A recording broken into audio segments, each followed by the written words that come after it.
આવી શકે. સમજ પડી? તો એ રીતનું કામ કરી રહ્યા છે કે જેની અંદર આપણે એસ્ટ્રોનોમીની અંદર પહેલા જ વિક્રમ સારાભાઈ છે આપણા, ત્યારબાદ એમજી કે મેનન જે આપણે 1972 ની અંદર ચેરમેન હતા ઈસરોના, ત્યારબાદ સતીશ ધવન, મેં તમને કીધું અત્યારે કે સતીશ ધવન સ્પેસ સેન્ટર. કેમ સતીશ ધવન સ્પેસ સેન્ટર નામ આપવામાં આવ્યું? તો એમણે ઈસરોમાં ચેરમેનની જે જગ્યા હતી એ 12 વર્ષ સુધી સંભાળી. કેટલા વર્ષ સુધી? 12 વર્ષ સુધી એ ઈસરોના ચેરમેન રહ્યા. ચેરમેન એટલે કે બધું ઓર્ગેનાઇઝ કરવાનું હોય કે ત્યાં કોઈ પણ સ્પેસ મિશન થાય છે તો પહેલા એમને જોડે પરમિશન લેવી પડે અને એમને બધી ડિટેલ્સ નો ખબર હોય કે ઈસરો કઈ રીતે 18,000 લોકોને સંભાળવાનું એટલે બહુ મોટી વાત કહેવાય ને. 18,000 લોકોનું મેનેજમેન્ટ કરવાનું એ કામ એમણે કેટલા વર્ષો સુધી કર્યું? 12 વર્ષ. એટલે એમના નામ ઉપર આપણા સ્પેસ જે સેન્ટર છે બેંગ્લોરમાં આવેલું એને આપણે શું નામ આપ્યું? Satish Dhawan space centre. ત્યારબાદ યુ આર રાવ જે 1984 થી 1994 સુધી રહ્યા હતા. ત્યારબાદ કે કસ્તુરીરંગન જે 1994 થી 2003 સુધી રહ્યા હતા. જે માધવન નાયર, આ બી એક બહુ મોટું નામ છે કે જેમણે ચંદ્રયાન 3 આજે આપણું અહીંયા પહોંચ્યું છે ચંદ્ર ઉપર, તો પહેલું ચંદ્રયાન આમના અંડરમાં લોન્ચ થયું હતું.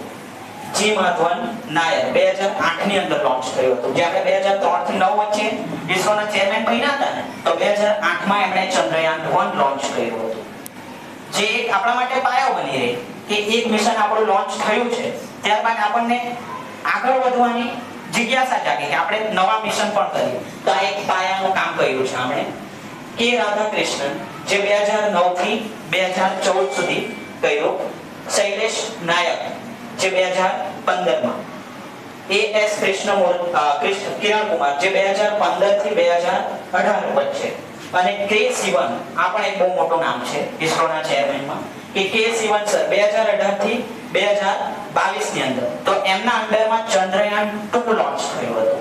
જેમાં આપણે ન્યૂઝમાં પણ સાંભળ્યું હોય કે અત્યારે બહુ વર્ષોની વાત નથી, 3-4 વર્ષની વાત છે કે સ્પેસ મિશનમાં થોડી તકનીકી ખરાબીના કારણે એ ચંદ્ર ઉપર પહોંચી શક્યું ના હતું ચંદ્રયાન 2.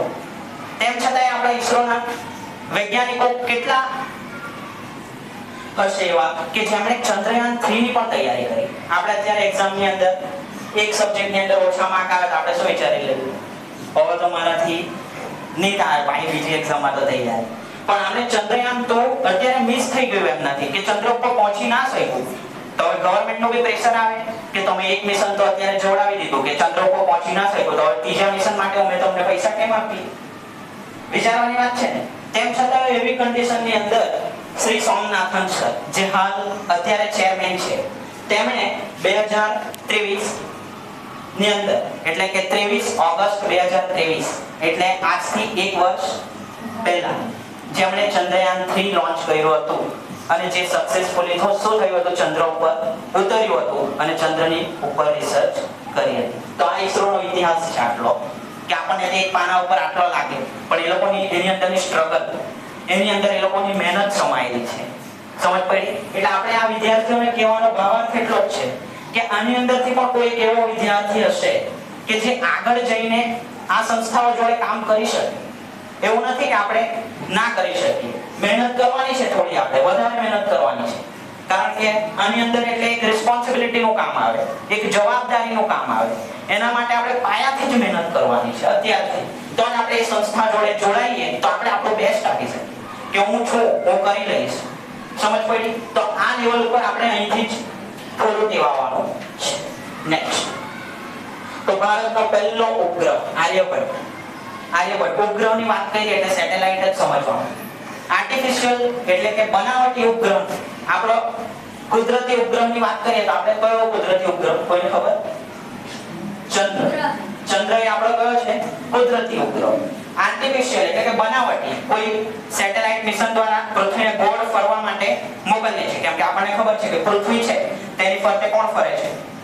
ચંદ્ર. તો કોઈ સેટેલાઇટ મોકલીએ આપણે અહીંયાથી સેટેલાઇટ, તો તે બી પૃથ્વીની ફરતે શું કરશે? ગોળ જ ફરશે. તો તે કયો છે? કૃત્રિમ ઉપગ્રહ છે. કેમ? એ માણસો દ્વારા શું કરવામાં આવ્યો છે? બનાવવામાં આવ્યો. એટલે આપણે એને શું કહીએ? કૃત્રિમ ઉપગ્રહ. પણ ચંદ્ર તો કુદરતી છે, એને આપણે માણસે બનાવ્યો નથી. તો એ 1975 માં સોવિયત યુનિયન દ્વારા લોન્ચ કરવામાં આવ્યો હતો.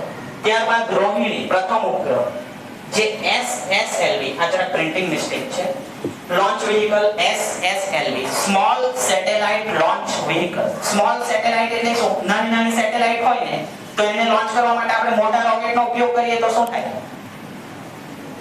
ખોટું ફ્યુઅલ બગડે, બનાવવા માટે શું આવે? વધારે ખર્ચો આવે.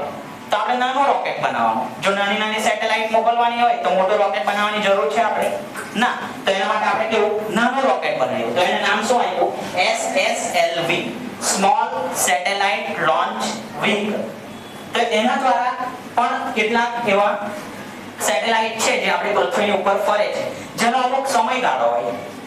ચંદ્રનો પણ અમુક સમયગાળો છે, પણ એ તો બહુ વર્ષ વાર છે કે ચંદ્ર પણ નાશ થશે. ચંદ્રનો પણ એ તો બહુ જ વર્ષો વાર છે, કારણ કે એનું અંતર પણ શું છે? આપણાથી વધારે છે. તો આ સેટેલાઇટ આપણે અહીંયાથી મોકલેલી છે. તમે વિચારો કે પૃથ્વી ઉપરથી મોકલેલી છે સેટેલાઇટ, અને જે પૃથ્વીની ગોળ ફરતે ફરે છે તેને ચાર્જ તો કરવો પડશે ને. ચાર્જિંગ વગર અત્યારે આપણે મોબાઈલની વાત કરું, તેની અંદર ચાર્જિંગ પતી જાય તો આપણે મોબાઈલ સાઈડ ઉપર મૂકી દઈએ. તેને પણ ચાર્જ કરવું હોય આપણે તો એને ચાર્જ થવું જોઈએ ને. તો એ ચાર્જ કરવા માટે એમાં શું ઉપયોગ? Solar panel. જોયું છે સોલર પેનલ? સૂર્ય દ્વારા ચાર્જ થાય છે. તો એ સેટેલાઇટ ની અંદર શું લગાડવામાં આવે? સોલર પેનલ લગાવવામાં આવે. કેમ? કેમ કે ત્યાં આપણે બીજું રોકેટ મોકલીને ત્યાં ચાર્જ કરવા થોડી જવાના છે. સમજ પડી? એક રોકેટ મોકલેલું એમાંથી સેટેલાઇટ આપણે લોન્ચ કરી અને પાછું બીજું રોકેટ એને ચાર્જ કરવા માટે મોકલવાના છે? ના. તો હવે આપણને ખબર છે કે સૂર્ય એટલે તો ઉર્જાનો મુખ્ય સ્ત્રોત, જેમાંથી પ્રકાશ ઉર્જા મળે, આપણને ગરમી મળે. તો એ ગરમીના કારણે સોલર પેનલ ઓટોમેટિકલી ચાર્જ થાય છે અને એ ઉપગ્રહને શું કરે છે? પૃથ્વી ફરતે ગોળ ફરતું રાખે છે. સમજ પડી? નેક્સ્ટ, ઈસરોએ ત્યારબાદ બે બીજા રોકેટ બનાવ્યા કે હવે સેટેલાઇટ લોન્ચ કરવા માટે તો આપણને SSLV ચાલી જાય કે એ તો નાનું જ છે આપણું, કે SSLV કે સ્મોલ સેટેલાઇટ, નાની નાની સેટેલાઇટ. હવે પણ આપણે તો ચંદ્ર ઉપર જવું છે, મંગળ ઉપર જવું છે. તો SSLV થોડી કામ આવે? આટલી હાઈટનું રોકેટ કામ આવે મંગળ ઉપર જવા આવે? નહીં કામ આવે. તો એના માટે બીજા બે રોકેટ બનાવ્યા એ લોકોએ, PSLV અને GSLV. PSLV અને GSLV. તો PSLV એટલે પોલર સેટેલાઇટ લોન્ચ વ્હીકલ અને GSLV એટલે જીઓસાયનોક્રોનિયસ સેટેલાઇટ લોન્ચ વ્હીકલ. તો હવે PSLV ની વાત કરું તો PSLV અને GSLV માં સૌથી વધારે પ્રબળ આગળ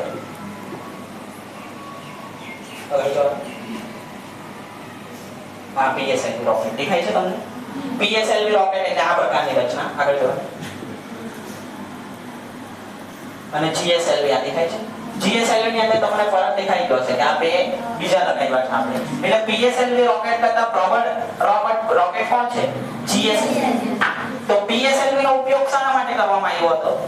કે ચંદ્ર ઉપર જવાનું હોય તો PSLV રોકેટ કામ આવશે આપણને ચંદ્ર સુધી, પણ મંગળ સુધી જવાનું હોય તો GSLV રોકેટ. પણ આપણા ઈસરોના સાયન્ટિસ્ટ એટલે એટલું યાદ રાખવાનું કે આપણે ન થાય ને એમાંથી કઈને કંઈ કરીને બતાવો.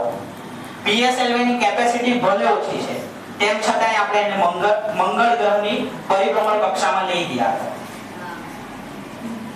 મિશન મંગલ મૂવી જોયું હોય કોઈએ તો ખબર હોય. મિશન મંગલ મૂવી જોયું છે અક્ષય કુમારનું? તેની અંદર જે GSLV રોકેટ આપણે મંગળ ઉપર લઈ જઈ શકીએ, પણ PSLV ની કેપેસિટી નથી, તેમ છતાંય આપણે મંગળ ઉપર ગયા છે. એ છે એટલે ઈસરોનું કામ. ઈસરો એટલે એવી સંસ્થા કે જેની અંદર કંઈ આપણને ખામી લાગે તેમ છતાંય આપણે કંઈક નવું તો કરી બતાવવાનું. એ તો ચાલે જ નહીં આપણને. એના માટે કેટલાક એવા અવરોધો પણ આવ્યા હતા. એમાં ફાઇનાન્શિયલ અવરોધ એટલે કે પૈસાની તંગી પણ આવી હતી કે ગવર્નમેન્ટ દ્વારા પૈસા આપવામાં આવ્યા ન હતા. એટલે એના માટે કેટલાક એવા ફેરફારો કરવામાં આવ્યા રોકેટની અંદર. તો પહેલા તો કેપેસિટી આની ઓછી, તો હવે વજન ઘટાડવું પડે આપણે સેટેલાઇટનું. મંગળ ઉપર જવાનું હોય તો પહેલા તો સેટેલાઇટનું આપણે વજન ઘટાડવું પડે. કેમ? કે PSLV ની કેપેસિટી ઓછી, ચંદ્ર સુધી જઈ શકીએ. તેના માટે કેટલો એવો પ્રયત્ન કર્યો એ લોકોએ. સેટેલાઇટનું વજન ઘટાડ્યું, ફ્યુઅલ કેપેસિટી એ લોકોની હતી એના કરતા થોડી ઓછી કરી કે જેટલું ફ્યુઅલ એટલે કે ઈંધણ. તો હવે ઈંધણની વાત કરું તો રોકેટની અંદર ઈંધણનો ઉપયોગ આપણે કરીએ છીએ. તેમાં કેરોસીન સાંભળ્યું હશે. તો કેરોસીનથી આપણે ઉડીએ છીએ. રોકેટ જે ઉડે છે એ શાનાથી ઉડે છે? મિથેન. આપણે સાયન્ટિફિક ભાષામાં કહીએ તો એને મિથેન અને આપણે આપણી ભાષામાં કહીએ તો કેરોસીન. તો કેરોસીનનો ઉપયોગ કરીને આપણે જવાનું, પણ કેરોસીન બી એટલું બધું તો નહીં લઈ જઈ શકાય, કેમ કે PSLV એટલે તો નાનું રોકેટ ચંદ્ર ઉડી જઈ શકે. તેમ છતાં કેટલાક એવા ચેન્જીસ કરીને એ મિશન સક્સેસફુલ બનાવ્યું હતું, જેની અંદર કામ કર્યા હતા રાકેશ ધવન સર, જે બહુ મોટું નામ છે ઈસરોની અંદર. રાકેશ ધવન સર, જેના દ્વારા એ પ્રોગ્રામ ઓર્ગેનાઇઝ કરવામાં આવ્યો હતો. અને મંગળ ગ્રહ છે એની પરિભ્રમણ કક્ષાની અંદર એ સેટેલાઇટને મૂકવામાં આવી હતી. જે સેટેલાઇટ આગળ જઈને આપણને મંગળની ઉપર રિસર્ચ કરશે અને આપણને કહેશે કે મંગળ ઉપર શું છે, એની ઉપર કયા કયા તત્વો છે, પાણી હતું પહેલા, કે અત્યારે તો જાણવા મળ્યું છે કે મંગળ ગ્રહ ઉપર તો પહેલા પાણી હતું. થોડા જ વર્ષો પહેલા 4-5 લાખ વર્ષો પહેલા જ એ પાણીનું નિશાન એના ઉપરથી હટી ગયા છે, પણ તે પહેલા તો મંગળ ગ્રહ ઉપર પણ પાણી હતું. તે બધી રિસર્ચ કરવા માટે આપણું PSLV રોકેટ, જે ચંદ્ર સુધીની કેપેસિટી ધરાવતું હતું, તેમ છતાં મંગળને પહોંચી વળ્યું. એ કામ આ સંસ્થા દ્વારા કરવામાં આવ્યું હતું. Next video. ઓકે, ખગોળશાસ્ત્ર એટલે કે મારો વિષય, કે જેની અંદર મેં MSc લેવલ ઉપર ઘણા એવા સરો જોડે કામ કરીને મારું નોલેજ વધાર્યું હતું. વાત કરું તો મારો પહેલો પ્રોજેક્ટ આપણી જ શાળામાંથી બનાવ્યો હતો મેં, જે તમને હું લાસ્ટમાં પિક્ચર બતાવીશ. પ્રોજેક્ટ 8મા ધોરણની અંદર મેં ગ્રહો અને તારાઓ વિશે પ્રોજેક્ટ બનાવ્યો હતો, જેના કેટલાક પિક્ચર્સ હજુ મારી પાસે પડેલા છે, હું તમને લાસ્ટમાં બતાવું.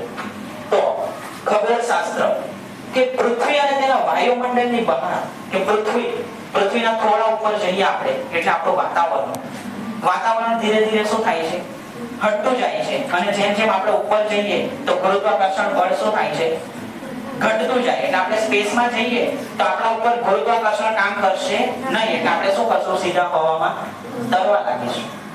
તે બધી સંસ્થા આ ખગોળશાસ્ત્રની અંદરથી કામ કરી રહી છે. તો હવે બ્રહ્માંડની ઉત્પત્તિ કઈ રીતે થઈ? આ એક મિલ્કી વે ગેલેક્સી છે આપણી, જેને આપણે મંદાકિની તારા વિશ્વ કહીએ છીએ ગુજરાતીમાં. મંદાકિની તારા વિશ્વ એટલે આપણે જે રહીએ છીએ પૃથ્વી ગ્રહ, એ આ ગેલેક્સીની અંદર આવેલો છે. આ જે આપણી ગેલેક્સી છે એની અંદર એ ગ્રહ આવેલો છે. આપણું સૂર્યમંડળ આખું આની અંદર સમાયેલું છે. એવા તો કેટલા સૂર્યમંડળ છે. આ જે આપણી મંદાકિની આકાશગંગા છે એની અંદર આપણું સૂર્ય સહિતના કેટલા એવા ગ્રહો મોજૂદ છે.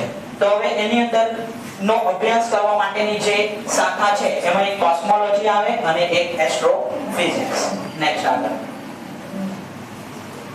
આકાશગંગા. હમણાં જ તમને કીધું કે આકાશગંગા એટલે આ આગળ પિક્ચર બતાવ્યો. ચલો સૂર્યમંડળ. સૂર્યમંડળની વાત કરીએ તો આપણને ખબર કે સૂર્ય એક ગ્રહ છે આપણો, એની આસપાસ બધા સૂર્ય એક તારો છે, તેની આસપાસ બધા ગ્રહો શું કરે છે, પરિભ્રમણ કરે છે. પૃથ્વી સહિતના આપણા બધા જ ગ્રહો, Mercury, Venus, Earth, Mars, Jupiter, Saturn, Uranus, Neptune, Pluto. ગુજરાતીમાં કહીએ તો બુધ, શુક્ર, પૃથ્વી, મંગળ, ગુરુ, શનિ, Uranus, Neptune and Pluto. Pluto હાલ આપણે પ્લેનેટની અંદર ગણતા નથી, ગ્રહની અંદર ગણતા નથી. કેમ? કારણ કે સૂર્ય અને જે પણ ગ્રહો એકબીજા સાથે જોડાયેલા છે એ શાના કારણે જોડાયેલા છે? ગુરુત્વાકર્ષણ બળને કારણે જોડાયેલા છે. તો એની વચ્ચે ગુરુત્વાકર્ષણ બળ લાગેલું છે, જેને કારણે સૂર્ય છે તો એની ફરતે બધા ગ્રહો ફરે છે. એવી જ રીતે પૃથ્વી છે એની ફરતે ચંદ્ર ફરે છે, તો ચંદ્ર પણ શાના કારણે ફરે છે? ગુરુત્વાકર્ષણ બળને કારણે જ ફરે છે. તો એના માટે આ આપણું જે સૂર્યમંડળ રચાય છે તેમાં મુખ્ય કોણ છે? સૂર્ય. એની આસપાસ બધા ગ્રહો ફરે છે. તો સૂર્ય છે તો સૂર્યની કોઈ પાછળ તો ફરતો રહેશે. સૂર્ય છે, સૂર્યની આસપાસ બધા ગ્રહો ફરે છે, તો સૂર્ય કોની પાછળ ફરવા? કોઈના આઈડિયા? આ સૂર્ય છે, આ દેખાય છે આ તમને આ ભાગ, એ સૂર્ય છે અને આ બધા ગ્રહો એની આસપાસ ફરે છે. તો આ સૂર્ય કોની આસપાસ ફરે છે? હમણાં જ આગળ મેં એક ટોપિક બોલી ગયો, આકાશ ગંગા, જેને આપણે મંદાકિની તારા વિશે આગળ તમને એક પિક્ચર બતાવ્યું, દેખાય છે? તો સૂર્ય એની ફરતે ફરે છે. સૂર્ય શું કરે છે? એની ફરતે ફરે છે અને બધા ગ્રહો સૂર્યની ફરતે ફરે છે. નેક્સ્ટ આ ગોળ ભ્રમણ કક્ષા છે, ત્યાં વચ્ચે આપણો મુખ્ય સૂર્ય છે. સૂર્યને આપણે નોર્મલી એક તારો કહીએ. સૂર્ય એક શું છે? તારો છે. તારાની ફરતે બધા ગ્રહો ફરે છે. કેમ ફરે છે સૂર્યની ફરતે જ બધા ગ્રહો? હા, ગુરુત્વાકર્ષણ બળ તો ખરું જ, પરંતુ એ ફરે છે બધા ગ્રહો એ કેમ ફરે છે કે સૂર્યની ફરતે જ આને ફરવું જોઈએ કે આ પૃથ્વી છે બુધની ફરતે કેમ નહીં ફરે? કોઈને આઈડિયા કરી કે આ સૂર્ય અને આ બુધ ગ્રહ છે તો પૃથ્વી બુધ ગ્રહની ફરતે કેમ નથી ફરતી, ફક્ત સૂર્યની ફરતે જ કેમ ફરે છે? એક તો ગુરુત્વાકર્ષણનું કારણ છે કે સૂર્ય અને પૃથ્વી વચ્ચે ગુરુત્વાકર્ષણ બળ લાગે છે જેના કારણે. બીજું કારણ શું હોઈ શકે? તો કહેવાય છે કે સૂર્યનું દળ એ આપણા જેટલા પણ ગ્રહો છે એના દળ એટલે કે વજન, સૂર્યનું જેટલું પણ વજન છે આપણા બધા ગ્રહો કરતા કેવું છે? વધારે છે, જેના કારણે બધા જ ગ્રહો શું કરે છે? એની ફરતે ફરે છે. અહીંયા તો અત્યારે પ્લુટો હતો, આપણી પાસે ગ્રહ શું હતો? પ્લુટો નામનો એક ગ્રહ હતો, પણ તે શું સૂર્યની ફરતે ફરતો જ હતો. શાના કારણે? ગુરુત્વાકર્ષણ બળને કારણે. પરંતુ એ ગુરુત્વાકર્ષણ બળથી શું થઈ ગયો? વિખૂટો થઈ ગયો, જેને કારણે એ શું થઈ ગયો? તારા વિશ્વથી ભટકી ગયો. આપણે જે સૂર્યમંડળ છે એની અંદરથી એ શું થઈ ગયો? ભટકી ગયો, જેને કારણે એ શું થઈ ગયો? સ્પેસમાં અટવાઈ ગયો એમ કહીએ તો ચાલે. નષ્ટ થઈ ગયો એમ નહીં કહી શકીએ. કેમ? કારણ કે આપણે મંદાકીની તારા વિશ્વ છે તો કેટલી મોટી છે, કદાચ કોઈ ગ્રહ જોડે અથડાયો હોય તો કદાચ નષ્ટ થઈ ગયો હોઈ શકે, પરંતુ આની અંદરથી છૂટો પડ્યો એટલે આપણે એમ તો નહીં કહી શકીએ કે નષ્ટ થઈ ગયો છે. એ કદાચ કોઈ બીજી તારા વિશ્વ જોડે પણ ગુરુત્વાકર્ષણ બળના કોન્ટેક્ટમાં આવ્યો હોય તો એની જોડે પણ જોડાઈ ગયો હોય એવું કહી શકીએ. કેમ કે આ સૂર્યમંડળ આપણું તો એક આવડું નાનું તો કહીએ મંદાકીની તારા વિશ્વમાં, એવી તો અસંખ્ય સૂર્યમંડળો આવેલા છે. આપણી આ જે મંદાકીની તારા વિશ્વ મેં તમને આગળ એક પિક્ચર બતાવ્યું, દેખાય છે આગળ? એની અંદર તો કેટલા આવા સૂર્યમંડળો આવેલા છે. તો તમને શું લાગે આ પૃથ્વી છે ગ્રહ કે જેના ઉપર આપણે જીવીએ છીએ, એવો કોઈ બીજો ગ્રહ હશે ત્યાં કોઈ બીજા લોકો, બીજી જાતિના લોકો જીવતા હશે જેને આપણે એલિયન કહી શકીએ? એલિયન હોઈ શકે? હોઈ શકે ને? કેમ કેમ ના હોઈ શકે? કેમ કે એવી તો ઘણા ગ્રહોનો શોધી કાઢ્યા છે કે સૂર્ય એક તારો છે, તેવી જ રીતે આલ્ફા સેન્ચુરી જયનો તારો ગુજરાતીમાં કહીએ તો આલ્ફા સેન્ચુરી અંગ્રેજી નામ છે, ગુજરાતીમાં કહીએ તો જયનો તારો. તેનું વાતાવરણ આપણા પૃથ્વીથી મળતું જોડતું આવે છે કે જેનું આપણે ટેલિસ્કોપ વડે જોઈએ છીએ તો એનું વાતાવરણ કેવું? આછા ભૂરા રંગનું દેખાય છે. અને આપણે પૃથ્વીની વાત કરીએ તો એનું વાતાવરણ પણ કેવું છે? આછા ભૂરા રંગનું છે, જેને કારણે આપણે કહી શકીએ કે શાયદ એના ઉપર પણ કોઈ એવી સભ્યતા જીવતી હશે જે આપણા સુધી પહોંચી શકી નથી, પણ કોઈ એવી આપણા કોઈ પણ આ ગેલેક્સીની અંદર એવી કોઈ એવી જનરેશન હશે કે જે આપણે એલિયન નામ આપી શકીએ કે કોઈ બીજા પણ હશે જે આપણા સુધી પહોંચ્યું નથી. આપણા માટે સારી વાત છે કેમ કે આપણા કરતા એડવાન્સ નીકળી તો આપણને શું બનાવશે? ગુલામ બનાવશે, અને એ શું કરશે? પૃથ્વી ઉપર કબજો કરીને રાજ કરશે. અને આપણે પણ એડવાન્સ બની શકીએ, આપણે પણ એડવાન્સ બની શકીએ ને, એક ગેલેક્સીમાંથી બીજી ગેલેક્સીમાં જવું પડે, પણ એના માટે બહુ અઘરી થિયરી છે. એ કરવું બહુ અઘરું કામ છે જે તમે આગળ એડવાન્સ એસ્ટ્રોનોમીમાં શીખશો. ટાઈમ ટ્રાવેલ ને બિગ બેંગ થિયરી ને બધી બહુ બધી થિયરી આવે છે આ રિલેટેડ સબ્જેક્ટની અંદર, પણ અત્યારે તમે એ સમજવા માટે કેવા છો? જો નાના છો, એટલે જેમ જેમ તમે આગળ ભણશો તેમ તેમ તમને એ બધી થિયરીનું નોલેજ મળશે. પણ બેઝિક પાયો આપણને આટલું તો ખબર જ હોવું જોઈએ. આટલો પાયો આપણે અહીંયાથી કેળવીને જવાનો છે અને 11-12 કમ્પ્લીટ કરતા આપણે કોઈ કોલેજની અંદર આગળ આવા સબ્જેક્ટની અંદર અભ્યાસ કરીશું તો એ આપણા માટે શું થશે? હેલ્પફુલ થશે. Next PDF number 2